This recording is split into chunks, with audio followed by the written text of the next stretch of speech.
Denver is currently experiencing a shortage of affordable housing.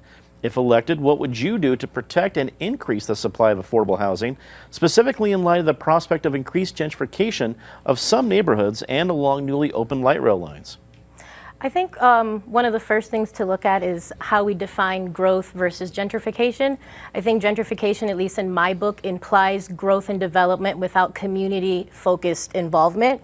I think gentrification, rightfully so, implies and kind of relies on displacement of the individuals that were there, right? So Denver can grow, and West Denver can grow. West Denver has grown in a lot of ways. It has been positive, but if it's not with the community-led engagement that it requires, it will be gentrification and push out our most vulnerable communities.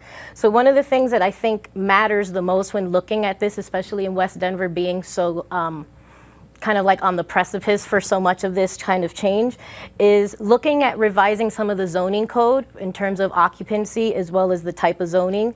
Also, probably just, I would be in favor of removing the linkage fee altogether.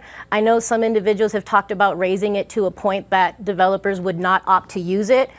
I don't think we'll ever get to a number where they won't opt to use it, because I think they'll always find it as the cost of doing business. So I think just opting out, removing the linkage fee altogether would be the stronger way to go about it. I also believe in instituting a public bank in Denver that would help build community land trusts.